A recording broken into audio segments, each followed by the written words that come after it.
Hi hello നമസ്കാരം, welcome back to our channel. ഇന്ന് നമുക്ക് മീൻകറിയൊക്കെ വെക്കുന്ന ചട്ടി എങ്ങനെ മയപ്പെടുത്തി എടുക്കാം നോക്കാം. അതിനു മുമ്പായിട്ട് നമ്മുടെ ചാനൽ സബ്സ്ക്രൈബ് ചെയ്യാൻ മറന്നിട്ടുണ്ടെങ്കിൽ ഇപ്പം തന്നെ ഒന്ന് ചെയ്തേക്ക് കേട്ടോ.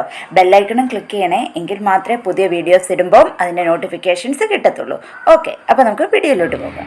ഇത് കണ്ടോ, ഇതെൻ്റെ ഒരു പഴയ ചട്ടിയാണ്. ഞാൻ നേരത്തെ മീൻകറിയൊക്കെ വെക്കാനായിട്ട് യൂസ് ചെയ്തുകൊണ്ടിരുന്നൊരു ചട്ടിയാണ്. ഇത് നോക്കൂ, ഇതിനകം കണ്ടോ ഇതാ പൊട്ടിയിരിക്കുന്നത് കണ്ടോ. അതുപോലെ തന്നെ ഇത് കണ്ടോ, ഇതാ ഇവിടെ എല്ലാം പൊട്ടിയിരിക്കുന്നത്. ഇത് സംഭവിച്ചത് എങ്ങനെയാണെന്ന് വെച്ചാൽ, ഇത് പക്ഷെ ഒരുപാട് നാളൊന്നും ഇത് യൂസ് ചെയ്തില്ല, അതിനു മുമ്പ് തന്നെ ഇങ്ങനെ ആയിപ്പോയി. ഇതെന്താ ഇങ്ങനെ വരാനുള്ള കാരണം എന്ന് വെച്ചാൽ, ഒന്നാമത്തെ കാര്യം നമ്മൾ നന്നായിട്ട് ചട്ടി മയക്കിയെടുക്കാത്തത് തന്നെയാണ്. രണ്ടാമത്തെ കാര്യം എന്ന് പറഞ്ഞാൽ, നമ്മൾ ഇപ്പോൾ എല്ലാവരും ഗ്യാസ് സ്റ്റൗവിലല്ലേ യൂസ് ചെയ്യുന്നത്. നേരത്തെ പോലത്തെ അടുപ്പല്ലല്ലോ. ഗ്യാസ് സ്റ്റൗവിലാകുമ്പോൾ അതിൻ്റെ കുറച്ച് സ്ഥലങ്ങളിലേക്ക് മാത്രമേ അതിൻ്റെ ഫ്ലെയിം എത്തത്തുള്ളൂ. അതുകൊണ്ട് ആ നടുക്ക് കണ്ടോ പൊട്ടിയിരിക്കുന്നത്. അതെന്താണെന്ന് വെച്ചാൽ, ആ നടുക്ക് മാത്രമേ എത്തത്തുള്ളൂ. സാധാരണ നമ്മൾ മീൻകറിയൊക്കെ വെച്ചതിന് ശേഷം മീൻകറി തിളയ്ക്കുമ്പോഴുണ്ടല്ലോ, തിളച്ചതിന് ശേഷം കറി നന്നായി തിളച്ച് വന്നതിന് ശേഷം ഇത് ഫ്ലെയിം കുറച്ച് വയ്ക്കണം. എനിക്കൊന്നും നേരത്തെ ഇതൊന്നും അറിയത്തില്ലായിരുന്നു, അങ്ങനെ സംഭവിച്ചു. അതുകൊണ്ട് തന്നെ ഞാൻ നന്നായിട്ട് ഇത് മയക്കിയിട്ടുമില്ലായിരുന്നു ചട്ടി. പിന്നെ ഒരു കാര്യം എന്ന് പറഞ്ഞാൽ, നമ്മൾ ഇത് മീൻകറി വെക്കുന്ന ഇതുപോലത്തെ ചട്ടി ഉണ്ടല്ലോ, ഇതുപോലത്തെ ചട്ടിക്ക് കനക്കുറവാണ്. അതിനുള്ളിൽ നമ്മൾ മസാല ഉണ്ടാക്കുമ്പം മീൻകറിക്ക് വേണ്ട മസാല ഉണ്ടാക്കില്ലേ, ആ ഉണ്ടാക്കുന്ന മസാല ഈ ചട്ടിക്കുള്ളിൽ ഉണ്ടാക്കാൻ പാടില്ല. ഇതിനകത്ത് കടുക് പൊട്ടിച്ച് അങ്ങനത്തെ കാര്യങ്ങളൊന്നും ചെയ്യാൻ പാടില്ല. ഇതിൽ മീനിട്ട് പിന്നെ നമ്മൾ മസാല ഉണ്ടാക്കി ഇതിനകത്ത് വെച്ച് മിക്സ് ചെയ്യാനേ പാടുള്ളൂ. ഞാനിങ്ങനെയൊക്കെ ചെയ്യുമായിരുന്നു. അങ്ങനെയാണ് എൻ്റെ ഈ ചട്ടി പോയത്. നമ്മൾ കുറച്ച് കാര്യങ്ങൾ ശ്രദ്ധിച്ചെങ്കിൽ മാത്രമേ ഉള്ളൂ നമ്മുടെ ചട്ടി നന്നായിരിക്കത്തുള്ളൂ കുറേ നാളും. ഇതിപ്പോൾ എൻ്റെ ചട്ടി ഇങ്ങനെ പൊട്ടിപ്പോയി. മാത്രമല്ല, പിന്നീട് ഇത് കുറച്ച് വെച്ച് കഴിയുമ്പോൾ ഇതിൽ നിന്ന് തന്നെ ഇങ്ങനെ എണ്ണയൊക്കെ ഇങ്ങനെ ഇറങ്ങി വരാൻ തുടങ്ങും.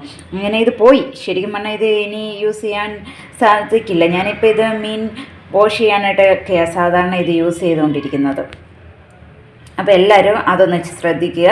ചട്ടി നന്നായിട്ട് മയക്കിയിട്ട് ഇതുപോലെയുള്ള 1-2 കാര്യങ്ങൾ ശ്രദ്ധിക്കുക. തിളച്ച് കഴിയുമ്പോൾ ഫ്ലെയിം കുറച്ച് വയ്ക്കുക. അതുപോലെ ഇതിനുള്ളിൽ കടുക് വറുക്കാൻ പാടില്ല. ഞാൻ 2 ചട്ടിയാണ് ഇന്ന് മയപ്പെടുത്തി എടുക്കാൻ പോകുന്നത്.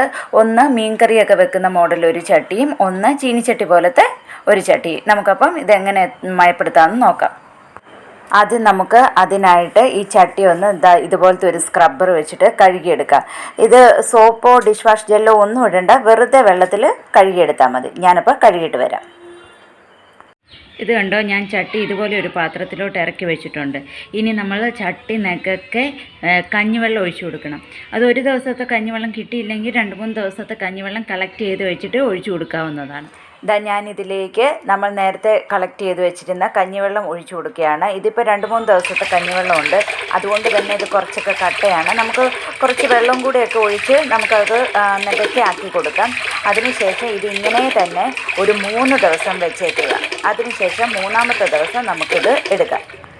ഞാനിത് 3 ദിവസത്തിന് ശേഷം കഞ്ഞിവെള്ളത്തിൽ നിന്ന് പുറത്തെടുത്തിട്ടുണ്ട്. ഇനി ഇത് നമുക്ക് വൃത്തിയായിട്ടൊന്ന് കഴുകണം. അത് സോപ്പോ ഡിഷ് വാഷ് ജെല്ലോ എന്താണെന്ന് വെച്ചാൽ ഉപയോഗിച്ച് നന്നായിട്ട് വൃത്തിയായിട്ട് കഴുകിയെടുക്കുക. അതിനുശേഷം വെയിലത്ത് വെച്ച് നന്നായിട്ടൊന്ന് ഉണക്കണം. ഇനി വെയിലത്ത് വയ്ക്കാൻ സൗകര്യമില്ല എന്നുണ്ടെങ്കിൽ നമുക്ക് സ്റ്റൗവിൽ വെച്ച് ഫ്ലെയിമിലൊന്ന് വെച്ച് ഡ്രൈ ആക്കി എടുക്കുക. ഞാനിത് വെയിലത്ത് വെച്ച് നല്ല ഡ്രൈ ആക്കിയിട്ട് വന്നിട്ടുണ്ട്. ഇനി നമുക്ക് ചെയ്യാനുള്ളത്, ഇതിലേക്ക് കഞ്ഞിവെള്ളം ഒഴിച്ചിട്ട് ഒന്ന് തിളപ്പിക്കണം. ഞാനപ്പോൾ ഈ 2 ചട്ടിയിലും കഞ്ഞിവെള്ളം ഒഴിച്ചു വെച്ചിട്ടുണ്ട്. ഇനി ഇത് നമുക്കൊന്ന് തിളപ്പിച്ചെടുക്കാം. ഒരു 5 മിനിറ്റ് നന്നായിട്ട് തിളപ്പിക്കണം. ഇത് തിളയ്ക്കാൻ തുടങ്ങിയിട്ടുണ്ട്. നന്നായിട്ട് തിളച്ച് വരുമ്പോൾ ഫ്ലെയിം കുറച്ച് വയ്ക്കുക. അതല്ലാന്നുണ്ടെങ്കിൽ തിളച്ച് പുറത്തേക്ക് ചാടും. അങ്ങനെ ഒരു ഫ്ലെയിം കുറച്ച് വെച്ച് ഒരു 5 മിനിറ്റ് വെച്ചേക്കുക. അതിനുശേഷം സ്റ്റൗ ഓഫ് ചെയ്യുക. പിന്നെ ഓഫ് ചെയ്തതിന് ശേഷം കഞ്ഞിവെള്ളം കളയാൻ പാടില്ല. അതേപടി തന്നെ ആ ചട്ടി ഒരു ദിവസം വെച്ചേക്കുക. ആ കഞ്ഞിവെള്ളത്തോടു കൂടി തന്നെ ഒരു ദിവസം വെച്ചേക്കുക. അത് കഴിഞ്ഞിട്ട് അടുത്ത ദിവസമാകുമ്പോൾ ആ കഞ്ഞിവെള്ളം കളഞ്ഞ് വീണ്ടും നന്നായിട്ട് കഴുകിയെടുക്കുക. അതുപോലെ നേരത്തെ കഴുകിയ പോലെ തന്നെ സോപ്പ് ഉപയോഗിച്ച് ഡിഷ് വാഷ് ജെൽ ഉപയോഗിച്ച് കഴുകാവുന്നതാണ്. കഴുകിയെടുത്തതിന് ശേഷം ഇനി വെയിലത്ത് വെച്ച് ചട്ടി ഒന്ന് ഉണക്കിയെടുക്കുക. അത് സാധിക്കാത്തവർ ഞാൻ നേരത്തെ പറഞ്ഞതുപോലെ ചെയ്യുക. അതിനുശേഷം എണ്ണ പുരട്ടി വെച്ചോളൂ. ഇനി നമുക്ക് ചട്ടിയുടെ ആവശ്യം വരുമ്പം ഉപയോഗിക്കാവുന്നതാണ്. പലരും പല രീതിയിൽ ചെയ്യാറുണ്ട്. ഇപ്പം ഞാൻ ഈ രീതിയാണ് ഫോളോ ചെയ്തു പോകുന്നത്. പക്ഷേ ഇതാണ് കുറച്ച് താമസിക്കുമെങ്കിലും ഇതാണ് നല്ലതെന്നാണ് എനിക്ക് തോന്നുന്നത്. പെട്ടെന്ന് മയപ്പെടുത്തിയെടുക്കുന്ന രീതികളും ഉണ്ട്, പക്ഷേ അതുകൊണ്ട് അത്ര അങ്ങോട്ട് ഫലപ്രദമാണെന്ന് എനിക്ക് തോന്നിയിട്ടില്ല കേട്ടോ.